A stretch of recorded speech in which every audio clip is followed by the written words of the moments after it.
It is funny, especially when you just like ask ChatGPT, like, "Hey, make this thing, I don't know, 80% more woo woo and 90% more emojis."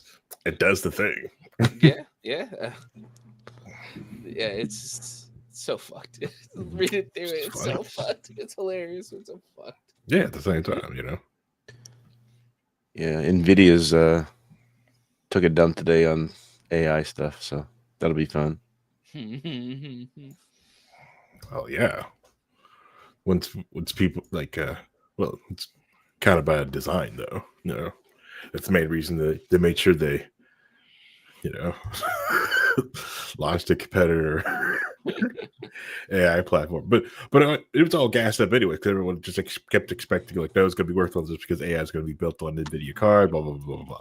It's still going to be built on an NVIDIA crap, still passing GPUs and their other storage products. It's still going to be like the beast. Is it overvalued? Yeah, but so is Tesla. Tesla's way overvalued. It should be, I mean, yeah. and the it's not overvalued. Like if you look at the way Tesla is versus every other car company, it makes no sense because if it's that, if you should see it everywhere, like you see like a regular Toyota. If it's valued that much, and it's not, and it's So I did some traveling this weekend. okay. Did not see very many charging stations being used. Let's put it that way. I had to drive. I had to drive from my house to just east of Buffalo, New York, and back again, Nice, nonstop. nice. Can you Oh. point that where on your map? But start with your heart first. Hmm?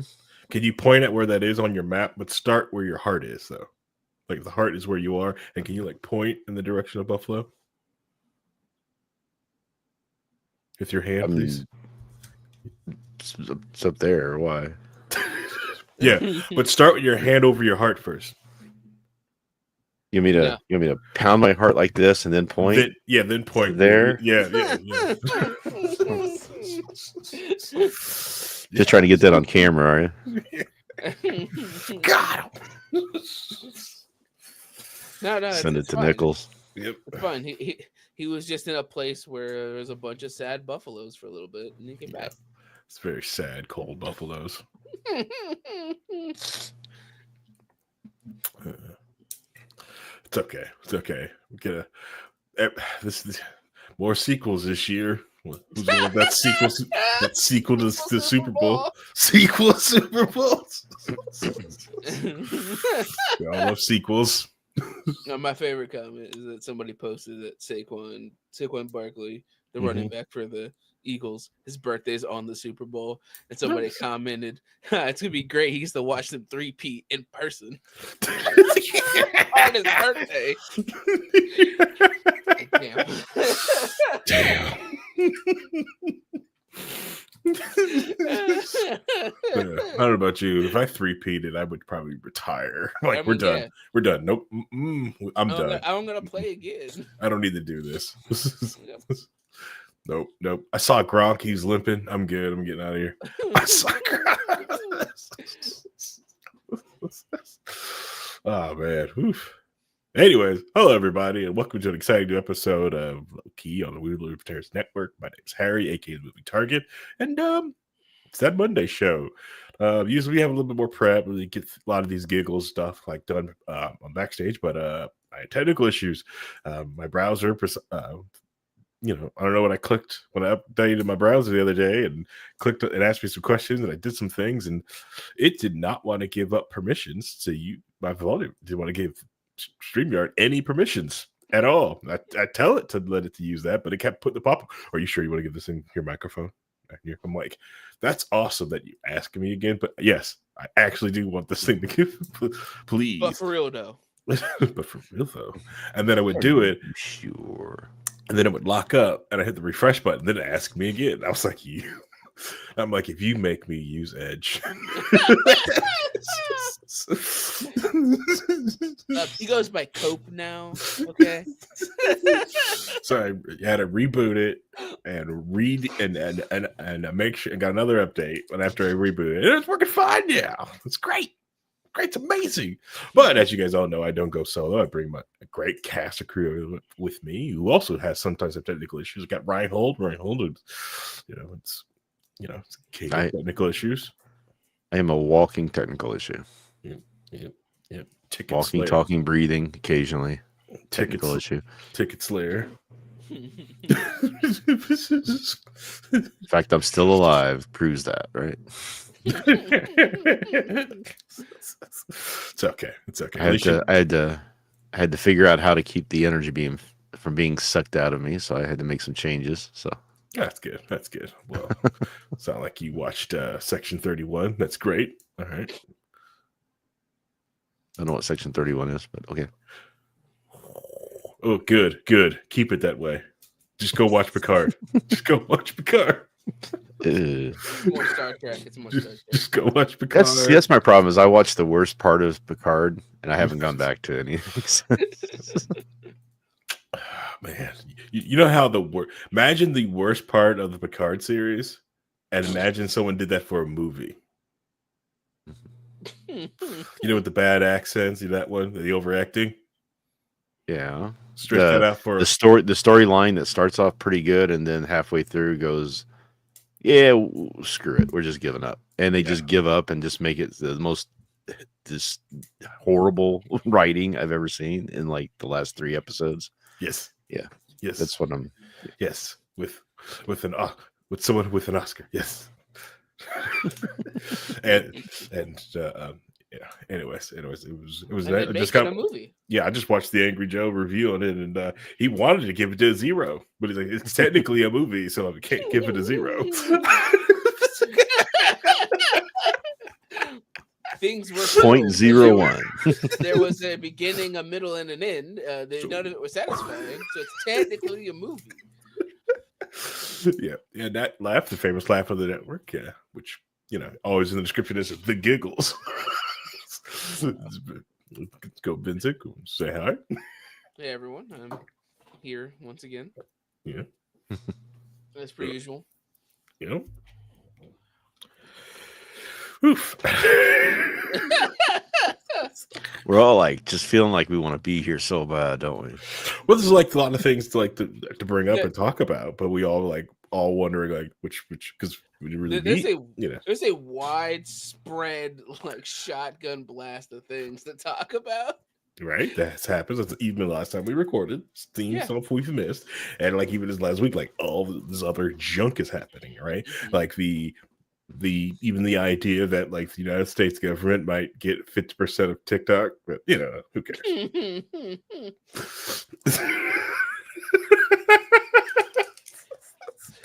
And the worst part is with all all this actual stuff going on, all I want to do is bitch about Spider-Man comics.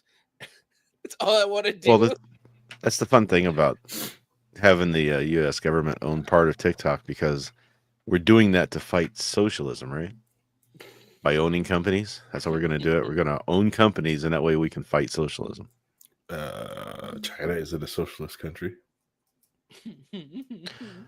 I'm not saying. I'm saying that's the people who are supporting the people in charge right now hate socialism, and they're wanting to succeed at that. I don't know. Yeah, by owning companies. Yeah, you win socialism by using capitalism to prevent socialism. Duh, that's obviously the answer. Yeah, even though like the biggest tool that capitalism ever had for fighting socialism is honestly it's the welfare state. UBI. It's like, wow, I hate these things, but it's a good weapon. It's a good weapon. It's the amount of stuff that people just buy without questioning. Just the propaganda they just suck up and not even think about. It's amazing. Oh, what are you talking about? What propaganda? Just because somebody told them it was the way it should be. So that's just the way they not even thinking about it. Yep, that's what I was told. Blah, blah, blah. Yeah, come on, Reinhold. No, we wouldn't just blindly follow things. So this episode is sponsored by Raid Shadow Legends. Hashtag not sponsored. Yeah. God, man. Hashtag just a meme. Just to be. We would only take their money if they let us say what we want. Give us our real opinion about it. That's it. See, yeah, completely. Like one of like you're right, Randall. A lot of people just believe whatever the people say. So apparently, over the last year, there's been a lot of debunking of like a sociologist who's like was like a famed sociologist. I believe his name is Dan Ariely.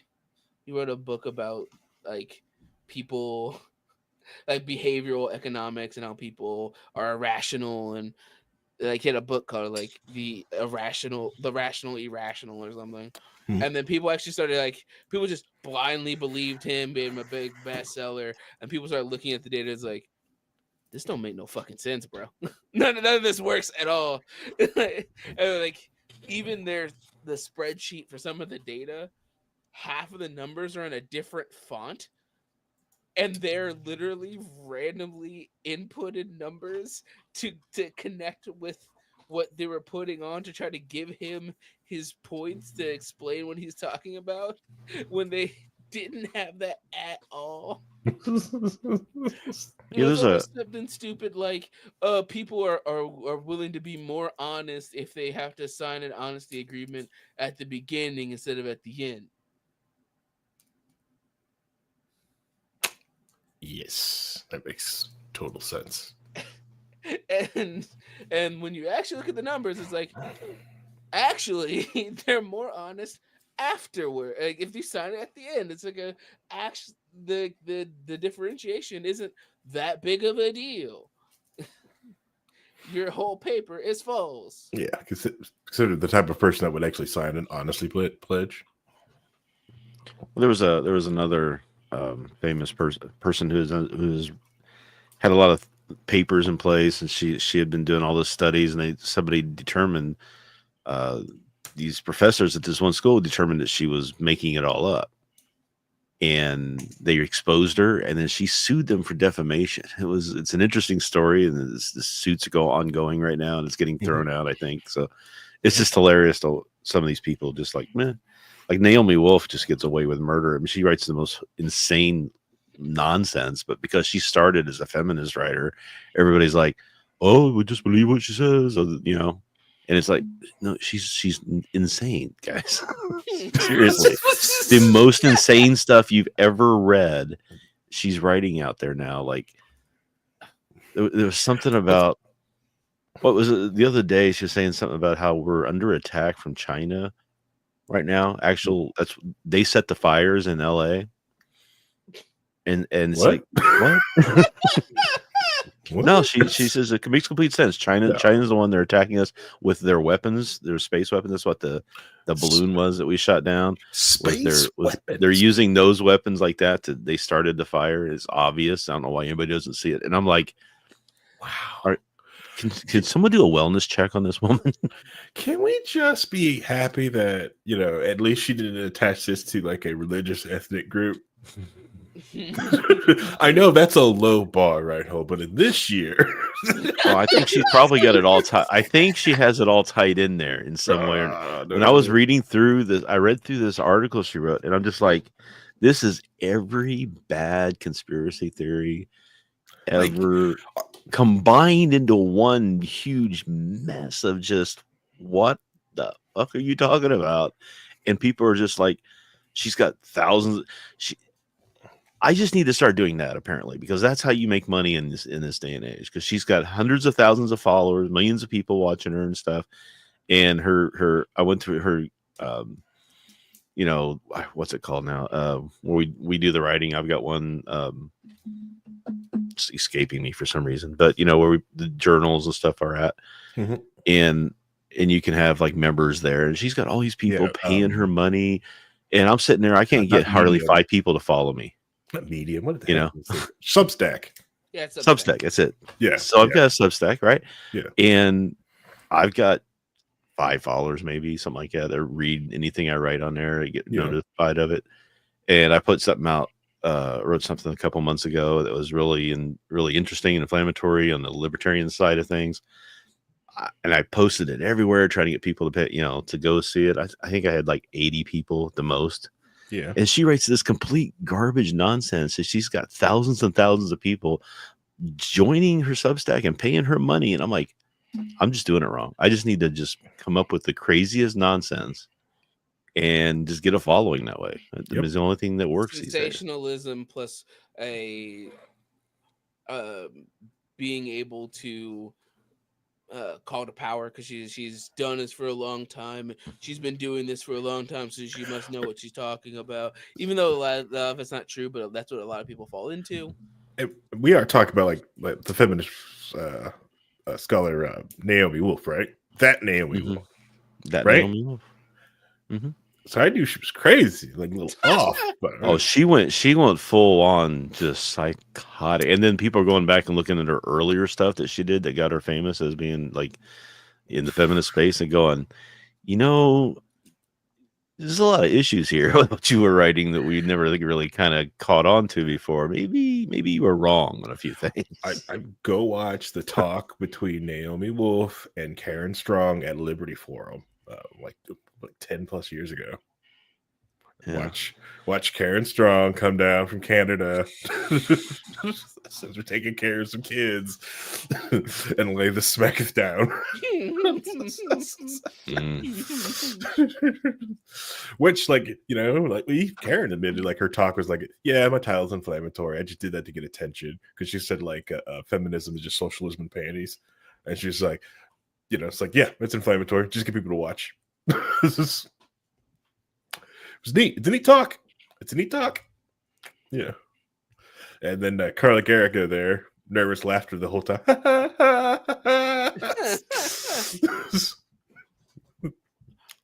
Sometimes I wonder why you're allowed to, like, what is the line for what a journalist is sometimes? Because there are times I'm just like, you're not a journalist. Like, I don't know what you're writing, but that's not journalism. I'm telling you right now, if you're on this network, you're a journalist. Always call yourself a journalist. You want those protections of being called a journalist. There are no protections. It's all nowadays.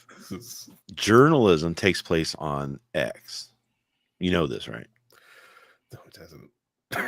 Your leader has made it clear that that's where all the journalism is taking place at. It's trash journalism. That's what's on there. It's all individuals going out and finding these stories because the man is preventing you from seeing the true story, so that these individual journalists have to come and give it to you. And it's like, but then the real journalists are just giving in and saying, screw it, we're just going to do it too. And you read some of the stuff from either the New York Times or the Post or some of the stuff, and it's just like, this is the worst, shoddiest stuff I've ever read in my life. I can debunk half of the things you said in the first paragraph in a 5-minute Google search. Mm-hmm. Just why are you like this? Or duck and people read it and just, I see people posting New York Post stuff all the time. I'm like, that's one of the worst rags I've ever read. Just when I read the article, it's like, they're exposing this and supposed. I said, yeah, but they're lying to you. I can I have examples, but I don't want to get in deep on that stuff. Right? Yeah. I prefer news articles and stuff like that, and information from news articles. And I think I look at news the same way. I think the best quote I got was from the anime Baccano. Your news should be the story without a conclusion, because the conclusion is up to you. I presented the facts. The conclusion is up to you. I don't know about that. I don't know if I agree. I don't agree with that. See, there's an old saying. The journalism's not supposed to be telling you, here's the people that say it's raining outside, and here's the people that say it's not. They're supposed to go look out the window and find out if it's raining and tell you if it's raining or not. Mm-hmm. Right. So that's the kind of journalism that used to be, where they would go and say, okay, here's what we found out. Here's what we talked to, blah, blah, blah. Not, we have to present the other side in order to be balanced, even though that other side is batshit crazy. Right. That's what I'm saying. But don't tell me that it's raining, but don't tell me like it's raining. And that's why climate change is really bad, and we should also have the Green New Deal. Blah blah blah blah. I don't need to know. No. Just tell me. There's a difference between news and opinion, and people are blurring that line too. I want news. I don't want I want opinion in my opinion pieces.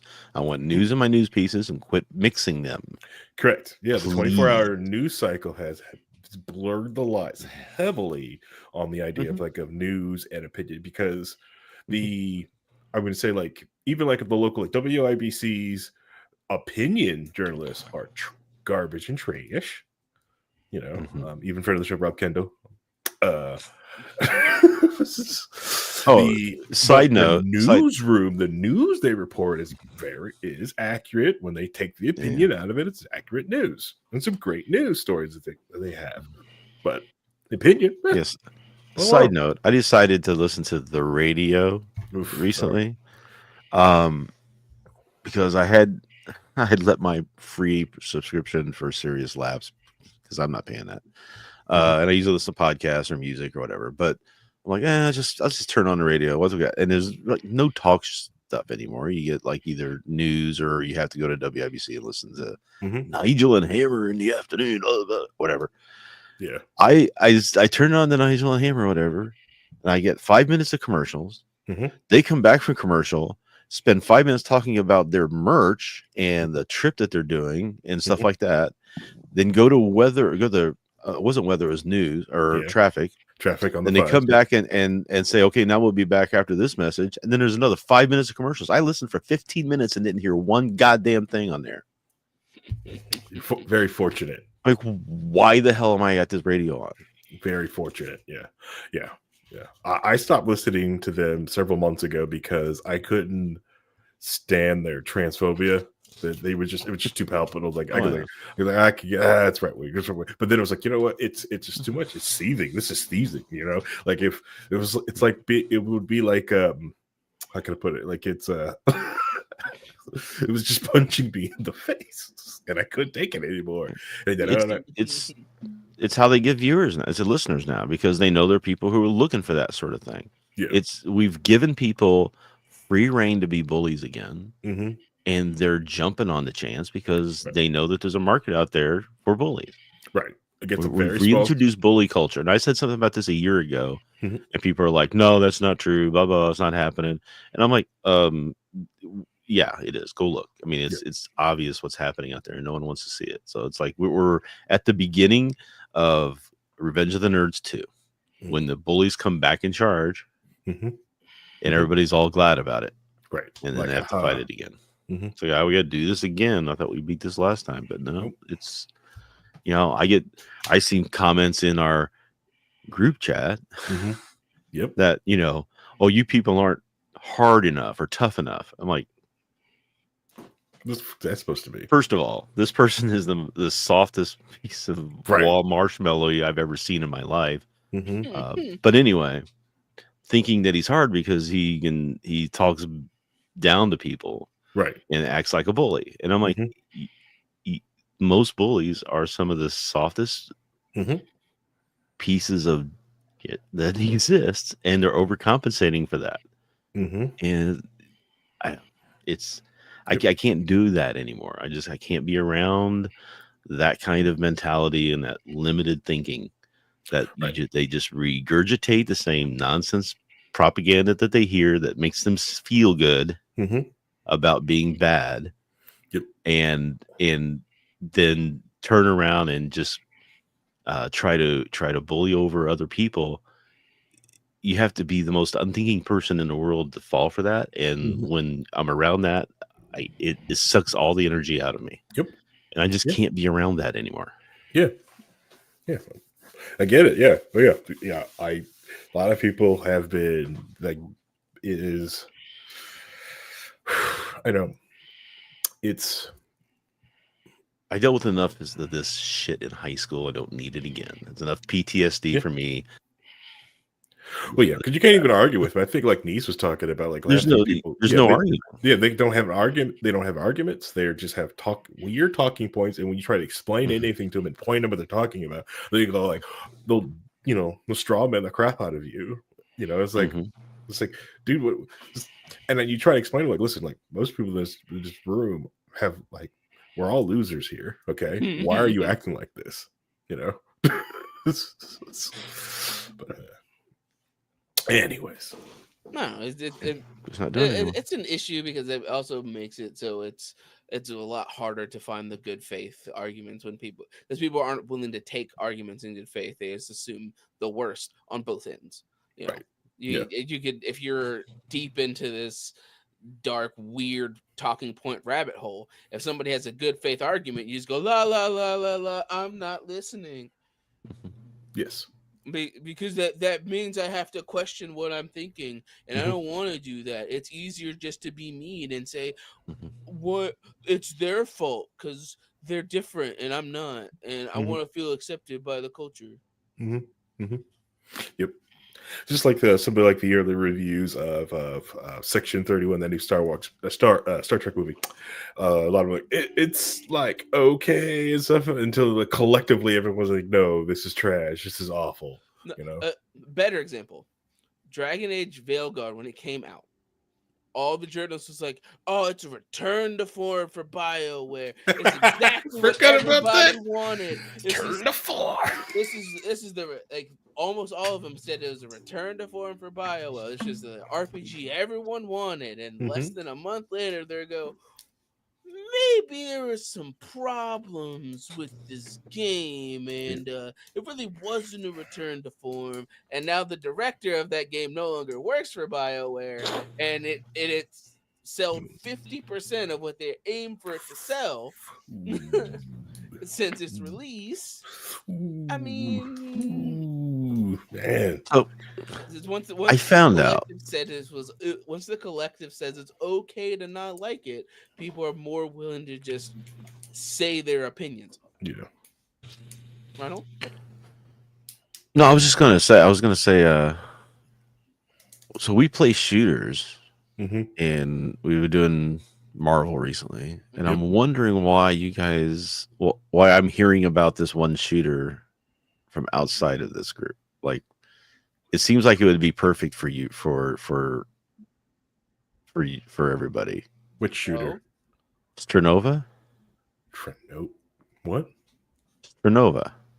It's an anime hero shooter. Is it okay for us to you want to pull up the video? Or is this gonna get is this one of those that's gonna go against TOS? What? Probably against TOS. Good, right? I don't know. No, yeah, we do love shooters. We do love our shooters. And you love your anime. We do enjoy the storytelling medium, which is anime. Yeah, which the Fantastic Four does better in animation than live action. You know, let's see. I was just curious why. Let's see if Pedro Pascal could drag that across the finish line. I've literally heard. I didn't hear anything about this game until you said something about this one. Really? Nothing. Oh, I just thought you guys would have heard about it. Okay. We posted links, or we're showing things, or we're just going to talk about it, bury the lead, we're posting things. It just showed up in my Discord client one day, just like, hey, there's a shooter. I figured you guys had known about it. So you guys are just going to stare at it and not share any links, huh? So I don't have a link. I happened to see something about it the other day. So God. One sec. I'm gonna make sure all my tabs are closed, okay?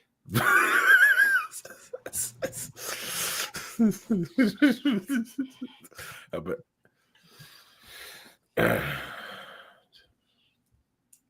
So it looks like anime Valorant, but like the dodge you go 2D. See, looks. I don't know. So you go to next dodge, gen anime shooter. What? Why are we 2D? That's how you dodge. Just go flat. That's I don't know if I like that.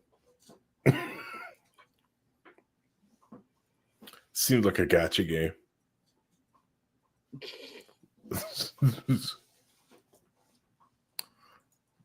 Yeah. Like when that one Zelda game meets Counter-Strike. Thanks, producer. They're 6,292,000 players right now. Okay, that flatness just looks weird. Mm-hmm. Advanced tactical warfare. Multi-layered maps. Yep. Oh, I've never heard anything about it. It looks like it's mostly good reviews. I've seen some people are complaining about certain elements of it, but Yep. as long as the people enjoy it. Yep. But yeah, I've never heard anything about that game before until you brought it up just now. Yep. Oh, okay. Well, that's weird for me to come first to something like that. Brad was like, "Yes, finally, finally, I found something." I'm shocked. first." I'm really shocked that I wasn't that. I'm the first one to come up and said, "Hey, there's a new hero anime shooter." Yeah, I think because like we're all like wait for like a lot of us. Some people have enjoyed Marvel Rivals. Some people have been buried in other ones or waiting for other hero shooters to come out. I've been playing a ton of Marvel Rivals, like a lot of Marvel Rivals. By the way, I found out what Nice's issue with Marvel Rivals is. What's that? Oh, he can't 1v4. He has to play as a team. And he doesn't like the fact that he has to play as a team because the two examples he gave were the other team picked counters to his Roadhog and he 1v4'd. Or in Paladins, he can play Bomb King where he can 1v5. And he's like, there's nobody in this game that can just own the whole lobby. And like, yeah, everybody's broken, nobody's broken. Exactly. It's because it's a team game. Well, it's a team game. One man can. Okay. Who? Well, huh? The immortal Iron Fist. Here's the thing. You say that he's only a problem in quick play. Yeah. Literally, he's like low tier in the competitive because everybody sees, oh, Iron Fist here, cool, clumped together. He can't do shit. That's true. Yeah. You cluster. Iron Fist can't touch you. Yeah. Even an Iron Man's like, I'm gonna jump in the air to fight the Iron Man. Iron Man just dives down to the team. He's in the air and he gets popped out of the air with by the fucking hit scan characters. And Iron Fist's like, oh no! Immortal Iron Fist. Ah, man. Sounds like someone's salty about the Iron Fist. Oh, trust me, it's hilarious watching producer Paul deal with Iron Fist and Spider-Man. He fucking hates the shit out of them because when he plays Iron Man, they just air chase him the entire time. Nice. It's funny. Yep, could be my new main, so I can chase him around. All my homies hate Iron Fist. Oh man, no. And then like, I'm looking forward to Mecha Break. That one looks really good. I'm in the Discord for that one. A lot of people are. It's fun being in a community with tons of mecha fans waiting for like a shooting game with mechs, which has its flaws. Hey, I'm just glad that something we talked about randomly on an episode in the middle of the year last year came to fruition. Yeah, I know, right? Yeah. So I suppose here I just posted a link. Why don't you pop it up? Why can't you pop a share link? Can I share? I didn't think I could. Yeah, hit the little. Vincent just shared that one. You present at the bottom. Yeah, hit present. That's what you gotta make. I had to make sure all my tabs are going. He's like, oh no. Oh, can you see what I'm saying here? Okay. Rhino hiding his tabs. Look at it.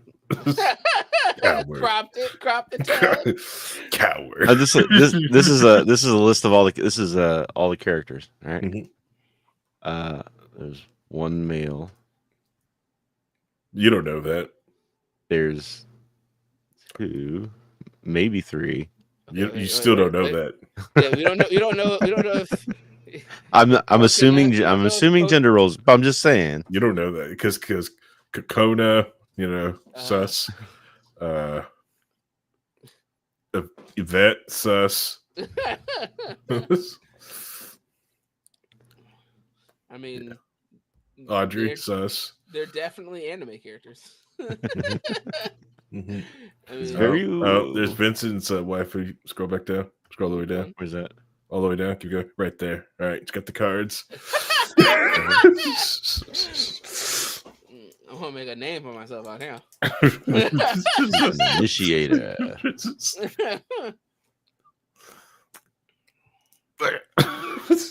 What the fuck? A Did she decoy just go into the wall? What the hell? She's becoming a 2D character on the wall. Yeah. Nice. What kind of fucking link? That's a between decoy. worlds? You leave behind a decoy, apparently. Think it's a spray? You're wrong. No. Apparently, you can just stick to walls normally. That's a gameplay mechanic. Well, you leave a spray decoy. Because for her specifically, it says when she leaves it. So Yeah, it leaves behind a decoy whenever she unsticks from a wall. So she sticks to a Right. wall, that she leaves behind a decoy where most people stick to a wall, then they come off and they don't leave one. Right. So you still think that she might still be there. This passive only goes on cooldown if a decoy takes damage and her decoys briefly detect nearby enemies not hidden behind obstacles, revealing them to their team. Yeah, I mean, interesting. Nice. And if they attack the decoy, they get exposed.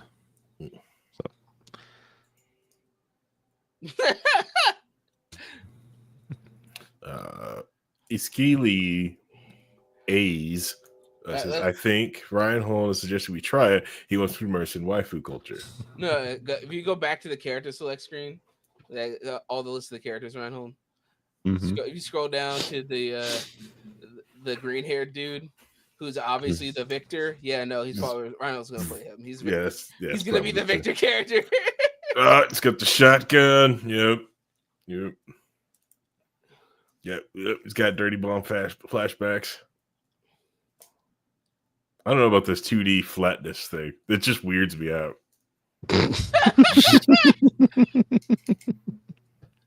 Dance shackle. Yeah. I don't. Okay. Interesting. Okay. Yeah, this is weird. Let's look at that. She's a controller. I'm guessing she's probably a puppet character of some sort. Oh, she goes invisible. Okay. She's got the camouflage. That's the entirety of it. Okay. Yeah, she's just kind of. You have to get close to her to know where she is, so she could be interesting. Click the bear. I'm assuming that's what what her ability is all about, is using decoys of the Teddy assault. Yep. Okay, that's cool. Yeah, you charge with the bear. She stays invisible, and the bear does the attack for her. Frostfall. Polar zones where you can you. Oh my god! I mean, that cute. People like it. Make the bear needs to be at least 20% cuter. Well, it says here that's how many people are playing around the world. Which world? I need you. I mean, hey. Yeah, I don't know. The 2D thing weirds me out. And no, that is not a good reason to try it. It's just so weird. It's just like, go flat. I'm like, stop that. just weirds me out. Yeah. No, I'll just stick with my Marvel Rivals for now. Maybe at a different time we'll give it a shot at some point to see what happens. Yeah, when the Chernova League starts up, we can watch it. Yeah, that's fine. All the Overwatch people go play. Marvel Rivals has the league in the client. Oh, nice. It's in the game. Yeah, it's already the game. There. It's already there. It's in the game. Okay. It's fine. This is fine. So you were talking about Vivaldi. I'm still using it. You're still using it even with the thumbprint problem? It's hard to give up. Because it's comfy and he's like, I like it too much. I like it a lot. Plus the fact that the only real browser that doesn't do thumbprinting that they can find is half built on crypto, which is like a red flag for me. Right? Yeah. So Uh, I'm just gonna. I don't know. I'm thinking about just going back to the terminal. Oh, bruh. VMs. Just lots of VMs. make your own, man. Do what I Oh do. yeah. Make your own. Oh yeah. Bring Yeah. up That won't have security issues at all. No, none bring up whatsoever. .net. Yeah. No. So, in case anybody doesn't know what's going on, Google is stopping third-party tracking. Hmm. So everybody's trying to figure out how they're going to make money without all this information from the third-party tracking. So they're either going to make people log into sites and have like their own like identity on the site that they can track with first-party cookies. Even if you're not paying anything and it's free, you still have to kind of log in and have an identity to all these different sites, which is going to be a total pain. Yep. Or they're Indeed. using something called thumbprinting by using other things in the browser to identify your computer to kind of give you a tracking identity that then they can track you with. And that's the thumbprinting issue. So there's one, maybe two browsers right now that actively block the thumbprinting. But it's really hard to do because they're asking information that's usually just available, right? So like CPU manufacturer, then memory things, stuff like that you can pull from information from your computer that you can do from a website. So the question is how big of a deal is it, and do you want to? I know Vivaldi's close. They just don't let the thumbprinting, but they have a lot of other blocks in there, and they do a real good job of blocking third-party cookies and all that stuff. It's just that I think they're going to come out soon with a way, because there's too many people who develop inside of Vivaldi, because it really gives you control over the browser. Correct. There's going to be an add-in later soon, I'm sure, for thumbprinting, but of course, not here yet. Yeah, of course, with all the customizations you do to your Vivaldi browser, just kind of like say where you are. Yeah. So honestly, like it might come down to like me just booting up a VM, tell the hypervisor, make it an ARM processor, tell it to the Mac ARM, and just keep randomize it every time you boot up. Yeah, it's random. Yeah. And just surf the web doing that. Hey, and somebody like, would you really do that? I get on Facebook in a VM. My Facebook's in a VM that sits in my basement. How do you get on? I can't believe you're on Facebook. Like, it's a VM in my basement. It's not on this machine that I'm using. I tap into it when I want to. Yeah. It's like, how do you get where you're like, I VPN to my house and RDP into it. It's on a separate network. That's what I do. I just don't use Facebook. I don't think I've logged in to Facebook in like 5 years. I have no idea. Yeah. If I can get Dear Leader out of Facebook to communicate outside of Facebook conveniently and all the time, I would leave it too. Because this space he wants to. There's still a Slack out there, right? But it's like won't use it.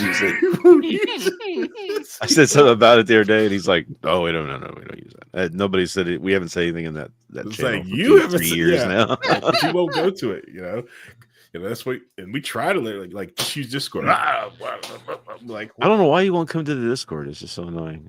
I don't get it either. Because it's where gamers are. I don't know. He's not a gamer. And then he went and bought one of those stupid cameras again that only works inside the application, which he had an issue 7 years ago because the app messed up and he couldn't do anything, and the camera only worked with the app. And I go like, this is what you're doing. You're not gonna, do not buy products that can only be used with a web server app that you do not control. Do not like so like the Amber coffee mug that I have, right? I didn't pay for it.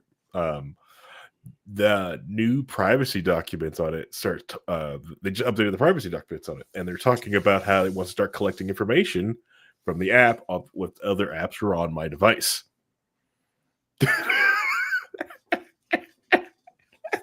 I was like, neat. Uninstall. And which sucks because I like to be able to set to the temperature I want, blah, blah, blah, blah, right? And one of these days I may sit down and like reverse engineer this piece of JSON piece of crap. But it defaults once you've charged it up and don't connect anything, it just defaults to 155 degrees and holds there, which, you know what? It's 3 degrees colder than I like it, but so what? Who cares? It's just 3 degrees. It'll be okay. I'm fine with 3 degrees. Perfectly fine with 3 degrees. You know, I do miss the app that will, will give me the step timer, tell me it's done stepping. It reminds me, but What happened? What happened to dockering all this stuff? We were going to have all these apps that were going to be stuck in each their individual dockers, and they weren't going to be able to talk to each other, and they're going to be secure. And Windows has Docker technology on it now. Linux has it. It's all out there, but nobody's using it anymore. That's where you're wrong. Some people do want to use it, but the big money people that have the money are making sure that doesn't happen. So the big ad agencies are like, whoa, we need that data. We will donate to your project, but get it out of that. We make it touch things. And then you've got a lot of the normies out there that go, I have nothing to hide. I don't care. I'm not reading that. I'm not doing this. I don't care.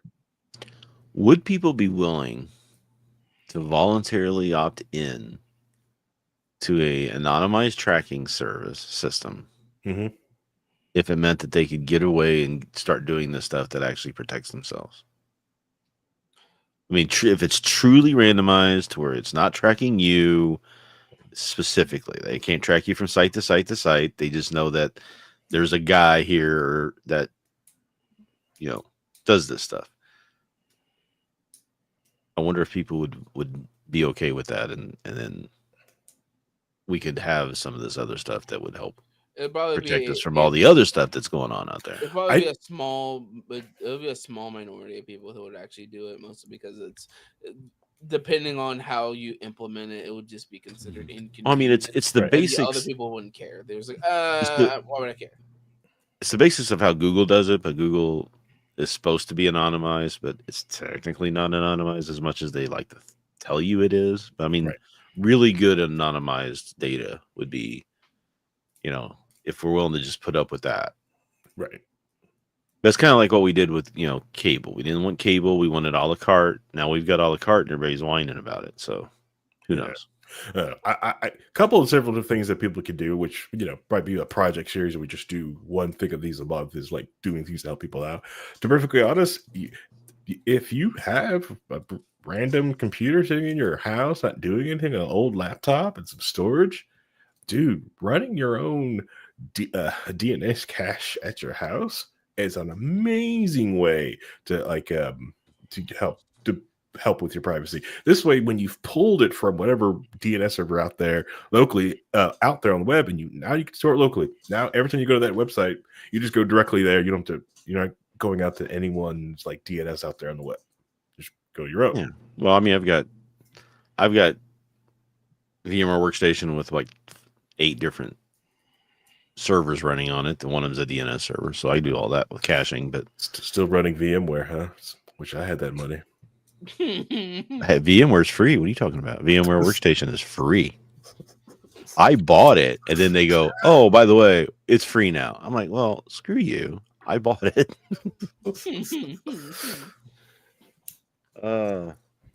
But no, if I was running proper VMware, like, those people, man. I've so many people I work with in my day job are getting off of VMware now and going to alternatives, and it's like, we could use some help getting our stuff moved over. It doesn't want to do this. Hey, let me know.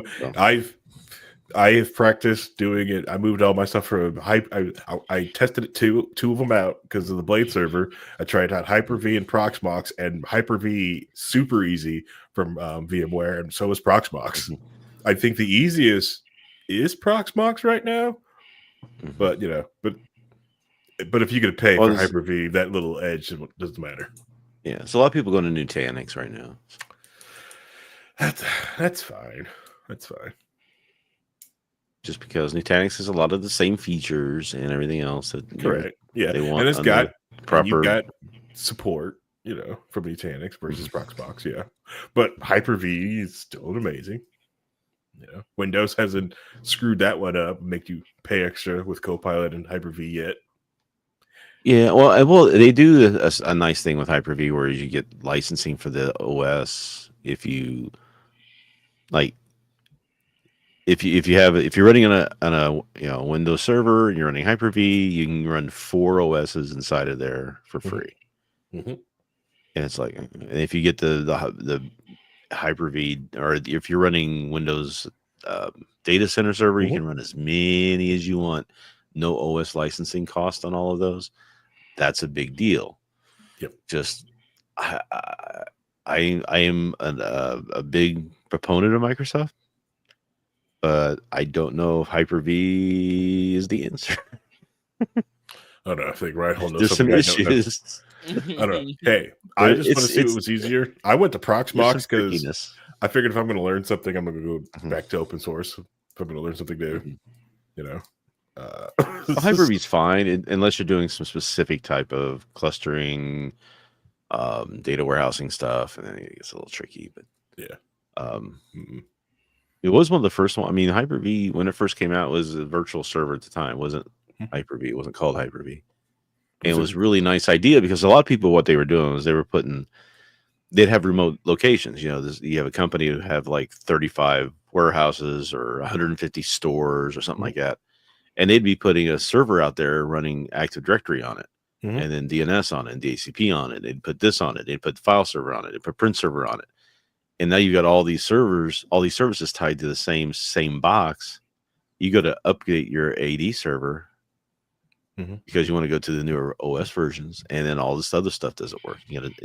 So they came out with this I can't remember what they called it, a remote thing, but the idea was a guy from Microsoft told me this. It was in 2008, maybe 2009. He says, our recommendation is now that you never run a server on a server OS on a server straight. You run virtualization on that server, and then you run all the servers inside of it. Yeah. So then you have all those same functions on the same hardware, but they're separated out. Right.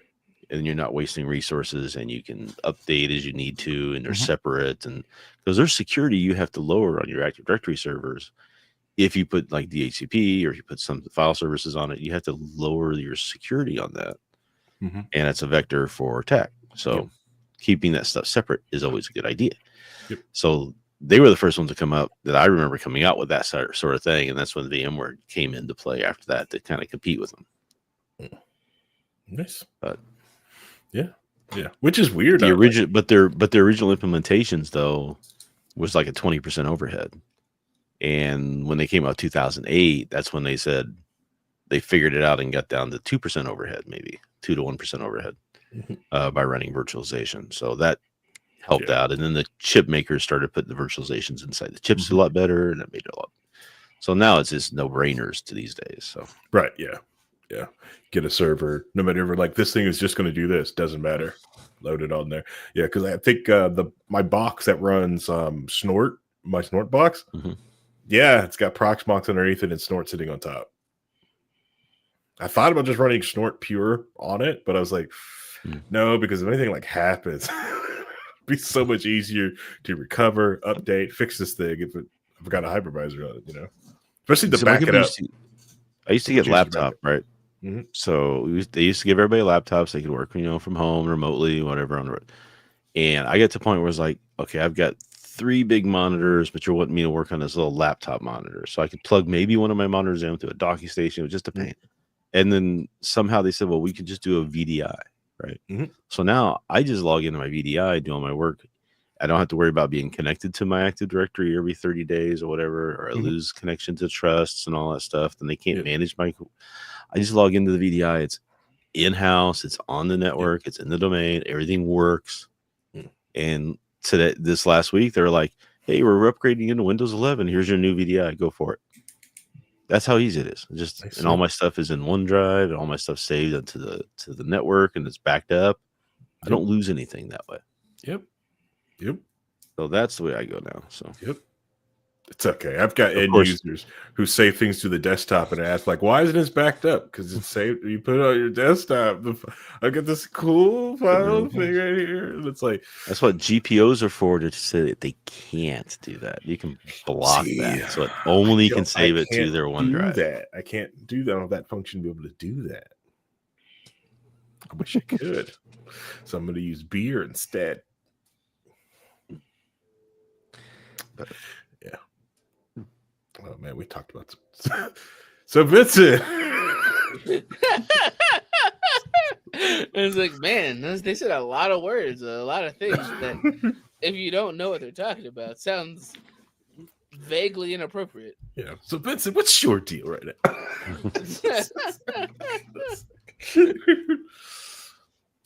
Oh no, over the past 2 weeks, when I have nothing else to do, I'll find something to watch on YouTube and just let it go, especially it's long form content. I end up, so I've like the last like 2 weeks, there's a bunch of different like comic book stories and things that have happened that are both good and both terrible and all the other things going on. And then it just all I did was spark an internal rage on why I don't understand why Marvel hates Spider-Man so much. I don't understand it. I don't get it. Even though he's like the character that they monetize for everything, they just fucking hate him for no reason. How so? Give us an example. So, besides obviously the whole marriage thing where they made him make a deal with the devil because, that doesn't make any logical sense. So, the big thing is that the entire Spider-Man fan base hates the current run of Amazing Spider-Man. Okay. Done by this writer named Zeb Wells because the last run ended with Peter and MJ were moved back in together. They were getting they were actually getting everything they wanted. And then the run begins where everyone hates Spider-Man and MJ doesn't want to talk to him and she's dating this guy named Paul and they have kids. Man, can't trust those Pauls. From one issue to the next issue. Can't trust those Pauls. And then that whole run is just constant character assassination of Peter Parker over and over and over again for no reason. Are they leading to some overarching like time switch thing or there was villain who's there was like a 6-month time skip and that the whole thing was that like Peter and MJ were magically taken to this other dimension for no reason by a villain that the writer made up 16 years ago that nobody used. So he wanted to use his old villain. And then over there, they meet a guy named Paul, and he happens to just be there and help them through everything. And then there's a moment where where MJ sacrificed herself to send Peter back to the main timeline.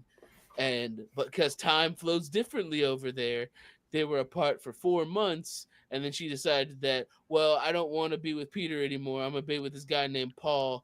And they found two random children. They found two random children in the world over there that somehow look kind of like Paul and MJ. And then it's just like, what the fuck are you guys doing? Self-inserts are bad, sir. Oh, it's so terrible because they like, and it's to the point where he knows that the fans hate Paul because you can tell that he had to pivot towards where he is going in the storyline because like it turns out Paul was the son of the villain that teleported them there, and then like the writer for whatever reason made MJ insufferable and like treats Peter like shit and like compares Peter Parker being Spider-Man to this guy being complicit in the millions of murders that his dad did. Yeah. And that's not even talking about how in like the first chapter of this arc, Spider-Man loses, and not just loses, gets dominated in a fist fight with Tombstone. And it's like not even close. Like he's beaten and bloodied and knocked unconscious. Is kidnapped, put in handcuffs that he can't break. Mind you, a man who's lifted entire buildings and stopped trains can't break handcuffs. And then he eventually has to beg for his life so they don't kill him. First 2 chapters of the story. And you're telling me that's not character assassination of Spider-Man? You just hate Spider-Man. And on top of that, like before they show him getting kidnapped at the beginning of the second chapter, Paul happens to show up to Peter Parker's house to talk to him, and the debt collector's there, and Paul decides to pay all of Peter Parker's debt because he's such a good guy, and everybody's like, "Fuck Paul." Fuck that guy. Get him the fuck out of here. Nobody likes Paul. Oh, God, it's worse than Roman Reigns. Oh, it's...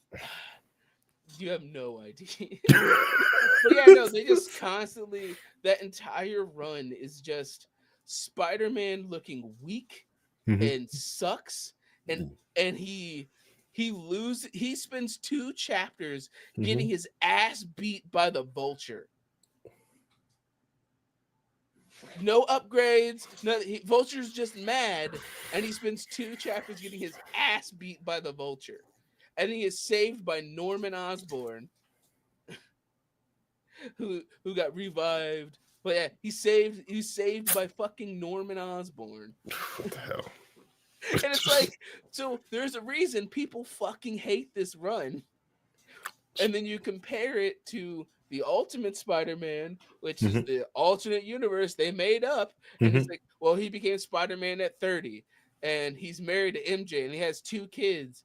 And one of the differences in this timeline is that since it's made by the Maker prevented Spider-Man from coming into existence. Because Spider-Man is kind of an icon of like a symbol of hope in the Marvel Universe. So the Maker prevented Spider-Man from existing. But through plot and stuff, and Tony Stark, he gave him the spider that made him become Spider-Man. And then you have stuff like Uncle Ben and J. Jonah Jameson are best friends. Because he was never Spider-Man and he had no reason to be there, so Uncle Ben never died. Yep. And they both worked at the Daily Bugle. Together. Yep. And J. Jonah Jameson is kind of like an uncle figure, and like they do a lot of stuff where like Peter comes in as Spider-Man, and his daughter finds him dressed up in this makeshift black outfit, and she's crying because he said it looks scary. So he actually talks to her to figure out how his suit should look. And he goes like a bunch of different styles. And like there's one where he has like a trench coat that kind of looks like the Scarlet Spider outfit. He's like, I look cool. She goes, you saying that's cool makes it so uncool.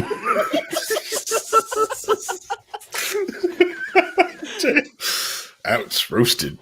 Yeah. And so like his daughter is the one that gives him the suit, that gives him what his suit's supposed to look like. Right? It's just like, you have such a much better Spider-Man story where in canon, Paul is around and MJ is now a superhero named Jackpot, where she became a superhero in remembrance of the kids that didn't really exist because they were constructs made up by Paul's dad, and then they disappeared, so she became a hero in memory of them for no reason, and nobody likes it. You see what I mean? Sounds like it's bad fan fiction. I know. It's bad. It's so bad. And like that's what I mean. But like, because so many people hated Paul, they've kind of come to this point where he has to basically rewrite the story to making it of like, well, MJ still has feelings for Peter and like trying to build him to come back together, but it means like, and also the art looks bad. It's not his best, the artist's best work at all. It's just I feel bad for criticizing the art, but it's like one of the images, like he's being like Peter's being observed by this celestial that looks like Gwen Stacy for no reason, and it's like the worst representation of Gwen Stacy I've ever seen. And she's been dead for 40 fucking years. Just let her be dead. He's already come to terms with her and moved the fuck on. No. And then I'm guessing doing it on the guise of this is for the true fans. Right? The true fans want this. At least be Gwenpool, you know? Right, exactly. No. They brought Black Cat back in to be a rival love interest who she's been doing her own. At this point in time, she has an Iron Man suit. Who doesn't? Right, exactly. And she has a comic book storyline of her basically being Black Cat with an Iron Man suit. But like, yeah. No. Forget all of her character development and growth. She has to go back to flirting with Spider-Man for no reason. Speaking of that, can you imagine helping like Tony Stark out with something? If I know that he's Iron Man and he doesn't get you an Iron Man suit, right? I'm like, you know, like Mr. Murdoch, like dude, I'm blind, like, but you've got to like, yeah, but I'm still just a man. Like, gotta get some suits. Just get a suit. Just saying.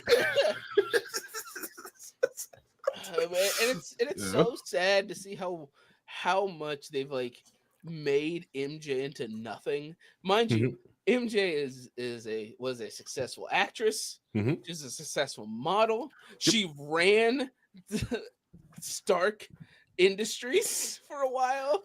She is an accomplished character, and now she's yelling at Spider-Man for saying that they can't have coffee together because she's with Paul and she has a responsibility for her family. 4 months. They're separated for 4 months. 4 months. Now, if you said something like 400 years, right? No. 400 years or something like that. I just grew from that. I'm centuries old. I just, she's there for 4 months, which is like a day in regular timeline. And during that time, Peter does everything in his power to get a suit to go there to help him, including, for whatever reason, Captain America treats him like shit. The Fantastic Four treat him like shit. He's like, hey, I need this suit so I can go save my girlfriend. And Johnny's like, no, stupid. Why would we do that? Like, what are you guys? Why are you writing Spider-Man like he's worthless? Brings out his phone. We just get you another one. Just keep swiping. It's just like, it pissed me off to this point. I was like, I just, it's so much rage because when you realize before they undid the marriage, which the only reason it got undone is because the editor-in-chief didn't like them being married, and everybody else did, but he's the one that said like, kids won't relate to a married Spider-Man. No, so that's rationalization. He just didn't want to. He just didn't want to write those stories. He didn't want to have. Right. He wanted that out of the way so he could write a story that he didn't have to worry about that stuff. Kids are going to buy the floppies of the older stories, but the guys who are going to buy the new alternate covers and all a bunch of stuff like that, you could just print money because like our dads, like in their late 30s, that will just like we'll buy that. Like heck yeah, I want to Spider-Man doing what I'm doing. Right, the worst Spider-Man stories are the ones that they purposely write him out of character for no reason. The reason that one more day happened, the reason he made a deal with Mephisto is because Joe Quesada was like, I don't want him to be married to Mary Jane anymore. I don't like the marriage. Get rid of it. You're not writing Spider-Man. Well, I don't want him to be married. Yeah, I'd love a 60-year-old Spider-Man comic where he goes upside down to get his back and be like, oh, gotta pop my back first. I'm coming. Yeah. The Dark Knight Spider-Man. Yeah. Oh, that would have been a good run. That'd be a good run. Where's that happen? They tried that. It was bad. It was bad. It was called Spider-Man Reign, and MJ died of cancer because she got irradiated by his spider semen. That's not a That joke. makes no sense. That's not a joke. That's what That what makes happened in the comic. no sense. That's why nobody likes Spider-Man Reign. It was a good cut. Like you had something there, Harry. It's not that one. Why would They fucked it up. wouldn't his balls just fall off then? There'd be in this dun like episode. But no, it's just By the way, I've got more episodes. but yeah, no, it's just like the fact that they just the fact that before One More Day, like literally like a chapter before they did One More Day, Mhm. they had a story where Peter and MJ both openly admit they need each other, and that Nice. Spider-Man is confronted in an interview room where he Mhm. was like, when I was a kid, because this was after Civil War and he revealed himself, Mhm. the only good thing in my life were Aunt May and Uncle Ben. And when I grew up, the only good thing in my life was MJ.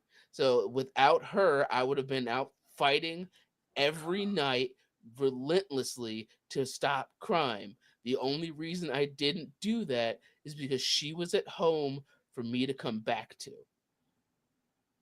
Mm. His motivation That's to awesome. stay connected as a person, Mhm. as Peter. The reason he's Spider-Man's not Batman is because of MJ. That's the best way to put it. Yeah. And that's what people like about Exactly. Spider-Man. And that's why everyone was so hyped that they were finally getting them back together, because everyone thought that them being apart was stupid and all Mhm. and they had some decent stories, but everybody just would have said, like, why aren't they just together? And when they finally get them back together, they go, no. And there's a bunch of theories about it. So theories is that, like, oh, editors in chief stepped in and said they can't be together. Another theory is that the author was going through a divorce, so he refused to let Peter Parker be happy. Why can't pull this person off? Like, hey man, going through a divorce. You're writing Punisher. I'm sorry. They can't do that right now. Frank Castle's not around. He's in Weird World because of reasons. Sorry, you can't. I agree. It's like only so happy yeah. people can write Spider-Man. Right, Spider-Man, exactly. Sorry. Because it's the fact that they don't understand that Spider-Man represents the heart of the Marvel Universe. Yeah. Because that's what his character has always been. Mhm. Like, even in the worst stories, he's like the best parts of them. Yeah. You must make them like, hey, you should rewatch. I need a movie that you guys need to watch. What it's called? Spider-Man. Spider-Man 1 and 2. And Into the Spider-Verse. Okay. All right. See all these Spider-Mans. See all of them. Right. They all have these small things in common, but they have this hope and it's awesomeness Right. and it's great and everyone loves this. Yeah. Even the worst terrible events, Spider-Man's just the most important part. Mhm.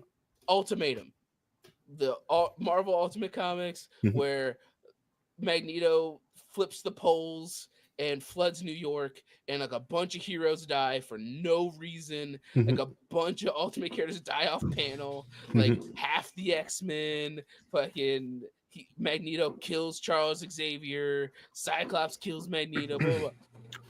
You know what happens with Spider-Man's in the actual crossover event for like 3 panels, and then he goes and does his own thing in his comic. You know what he does in his comic is diving into the flooded water and saving people. To the point where J. Jonah Jameson sees Spider-Man outside the window. He's like, with all this disaster and chaos going on, the only thing I saw was Spider-Man still saving people. And it caused him to change his entire opinion on Spider-Man in the Ultimate Universe by watching him sacrifice himself to save people in the worst time. That's what Spider-Man is, not, please, I can't break out of these handcuffs. Please don't kill me. I'm sorry, please.